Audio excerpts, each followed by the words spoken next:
Yo, what's up guys? It's your boy Boogie back again with a new video. Hope you guys enjoy. Today, like we do every Monday, we're going to go through all the games of the weekend, the top 3 fantasy performers of each game, maybe my little what I liked about a game and all that sort of stuff, every player. And then we go through my fantasy team and how we performed over the weekend and trades I might be looking at. Before we get into the video, I got a quick shout out to Hold the Ball, bro. I've been watching your content for a while. Appreciate you for being my 150th subscriber. So again, I appreciate every single one of you that subscribe to my channel, you know, showing me support, man. Like, that's crazy. As I said, we're growing bigger and better. I'm waiting for my house to build at the moment so I can get a nice little studio and all that set up. But yeah.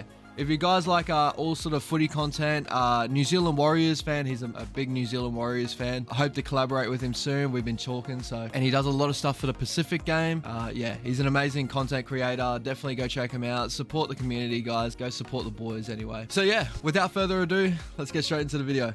All right, so the first game of the weekend, we had the Seagulls beating the Storm 36-30 in probably one of the craziest matches over the weekend. Seagulls were leading by crazy amount. I think it was like 32 to 12 or 36 to 12 at one point, and then next minute, within 5 minutes, the Storm brought it all the way back to 30. So this is the second time the Seagulls have done this to the death.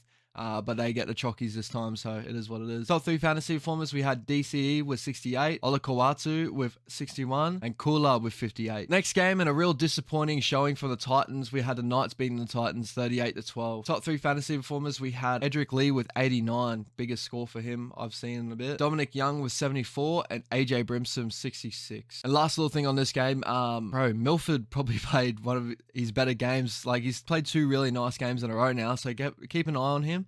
His kicking game's looking really, really deadly. Next game, we had the Panthers beating the Roosters 26-18. The top 3 fantasy performers in this one, we had Takiaho with 85. We had Joey Manu with 66. And we had Coruscant with 64. So first game on your Saturday, we had the Doggies versus the Sharks, and the Sharks bringing the Chockies 18-6. Top 3 fantasy performers, we had Nico Hines with 73, Jerry Marshall King with 67, and Toby Rudolph with 58. The Cowboys bringing home the Queensland Derby against the Broncos 40-26. Top 3 fantasy performers, we had Murray Taulagi with 71, big performance from him. Reece Robson with 61, Corey Oates with 59. Next game, we had the Rabbits beating the Eels 30-12 in a really crazy matchup. Obviously, you just see like how good Latrell is, you know what I mean? Like, he changes that squad top to bottom, and we'll have to see how they go from here, whether they go up and down a little bit more or they just start skyrocketing up a little bit to get to the 8. Top 3 fantasy performers, we had Damien Cook with 74, Alex Johnston with 69, and then we had Jai Arrow with 68. Next game, boys, and this makes me so fucking happy, man. Like, it's been such a long time, but we had the Warriors beating the Tigers 22-2. I think the biggest thing I was happy about in this game, honestly, was our defense. I thought our defense was really nice. I know you guys will just say the Tigers, but it's big for us that we came back home with all the support and we didn't just dud it out. We really performed really well. Good showings from a lot of our big boys. Joshy Curran, I love having you in the squad. I do wish that Walshy was able to play, like, you know, obviously he had COVID. And the other one was Ewan Aiken. I'd love to see Ewan Aiken back at center. But other than that, like, you know, if we had a center pairing of Ewan Aiken and Jesse Arthurs, would have been amazing. I thought Pompey actually played pretty decent this game as well. So, you know, overall, I thought we played really, really nice. Top 3 fantasy performers, we had Offa Hangawi with 84, becoming a halfback at the end of that game. Shawnee Johnson with 71. Awesome game from Shawnee. He had a couple of, like, missed kicks or this and that, right? But I thought Shawnee's game overall was really, really controlled, and a nice, like, conversion to slot it over at the end there. And like, I wish they had a shot of Shawnee kicking the conversion and then like a photo of like the crowd behind him maybe standing up, because man, like, he deserves so much. Like, that guy's like, yeah, jeez, I don't know. I'm a massive Shawnee fan, so it is what it is. And Tohu Harris was 68. Last game of the weekend, we had the Dragons beating the Raiders 12-10. The top 3 fantasy performers in this game was Joe Tarpany, it was 71. Hudson Young been performing really well with 62, and Adam Elliott, our very own, was 61. So in both our games of the weekend, we won by a certain amount, you know, this and that. We didn't really play the best, and you'll see as my team, we'll check out my team, a couple players didn't really perform well, but we still got the chockies, and that's all that matters as being a head-to-head player. I've dropped down the couple of spots with the Yellowstone League, I'll call you. You know, sitting 7's not too bad.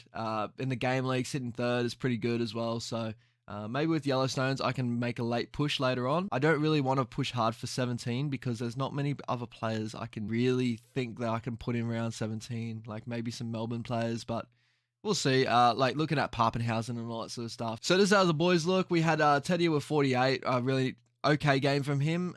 You know, playing against the Panthers to score a 48 is pretty decent overall, I thought anyway. We had Drinkwater with 54, scoring really nicely at the moment. Nico Hines 73 on a vice. Maybe he could have been captain this week, but you know, I thought when he saw the conditions, maybe I made the right decision, but you know, he played awesome out there. Tonga was 60, really good performance. Penasini with 17, not the best performance from him, but he's going to be a keeper for me for round 17, and then maybe looking at someone a little bit better later on after that. So I don't see him dropping too much cash, to be honest. Nathan Cleary with 112 on captain. Didn't have his best game overall, but he still had a crazy good game, you know, overall for fantasy standards. So, you know, it's good to have him there. Jake Arvarillo probably having his lowest game in the last couple of weeks, but overall, there was not much the boys could do in that game. A lot of wet weather footy, not too many meters and that sort of up for grabs, but did score a try, got 26. So you're 100% right. Like, you know, he is scoring tries and not getting high fantasy points, and I think that's a lot of for run meters and that. But trust me, like I still see the guy there. He's going to warm into that position. I think he already has. He will perform there for it. My edges, Tohu Harris was 68, Adam Elliott was 61. Crazy. They pretty much won me the game over the weekend. It was awesome seeing Adam Elliott be my last player and just take me over the edge. So it was awesome. Tamalolo with 48, Bapali'i with 40, and Cam McGuinness with 49. So that's great little pairings up there. You know, hopefully see more and more. Reid Marnie finishing in that hooker role, 45. He is always going to hit around those points, so it's good to have him there. Reserves, we got Maxi King with 41. This is the big one. Joshy Schuster with only 1 point, and the Seagulls, I'm pretty sure only played him for like 15 minutes over the weekend. So judging by fantasy stats, he only played 21 minutes over the weekend. Andrew Davies really holding down his role, so maybe this was a major missed shot from me. 408k and probably will keep dropping. I definitely would have thought, especially after that Samoa game too, like he was going to kick on, get a lot more minutes, and especially after playing halves for 80 minutes, man. Like, but for some reason, it's just not happening. Obviously, it's Andrew Davey. He's playing really well, to be honest, so I'm not too sure. That's just a dud call from me. Maybe I don't know what to do, whether just to hold him in like emergencies for the weeks or something, or trade him out as much as I can. But I've already lost a decent amount of cash on him, and yeah, towards the end of the year, I'm hoping he gets back into the role, but I don't want to be the guy to trade him out, then have to trade him back in, but I think I might have to, so we'll have to see how we go. Kohler with 58, really good score from him. He's been scoring a lot better these last couple of weeks too, so we'll see a price rise in him. Brendan Smith with the 57, got a lot more minutes, played really, really nicely in this game, so definitely happy to have him in the squad too. Xavier Savage with 37, should raise some cash. He's been playing all right in that fullback role at the moment.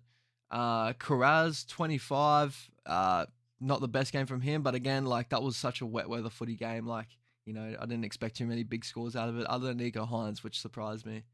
And then Fidel with 3, that's just how Fidel scores. He wasn't the best pickup for me this year, but he was only low. I think when I picked him up, he was only about 240k or something like that. So I'm not too bothered about that. And Wishard's still trying to get a spot there, even with Munster out. They didn't even put him in. So I'm starting to think that he might not even play round 17. We'll have to see how we go, because Jaden Nikorima didn't do too much wrong, but didn't kick, he wasn't too great either, but yeah. The round 16 score of 858, we are sitting still around that 20,000. I don't think we're moving anywhere too far soon. We'll probably improve next year, but like hopefully towards the end of the year we'll build up some rank. Trades at 9 with 3 remaining this round's coming. We get an extra 4 trades round 20, I think, so you know that'll be nice. And salary cap, we got 94k. So yeah, boys, comment down below how your squad on the weekend went, how your team on the weekend went. So happy the Warriors got up. And yeah, obviously, again, shout out to Hold the Ball, bro. I really appreciate you messaging me. We will hit up for something. That would be awesome. Would love to do content. Maybe even we'll do like a live stream for the game or something. Not obviously we got to buy next weekend, but the weekend after or whatever. Yeah, and for everyone out there, like, appreciate all the support. We're 150 subscribers. I love it. We're going to keep growing, as I said, weekly videos, and then I'm going to get into some more gaming videos as well. And yeah, just have some fun with the channel. So I appreciate every single one of you. Peace out.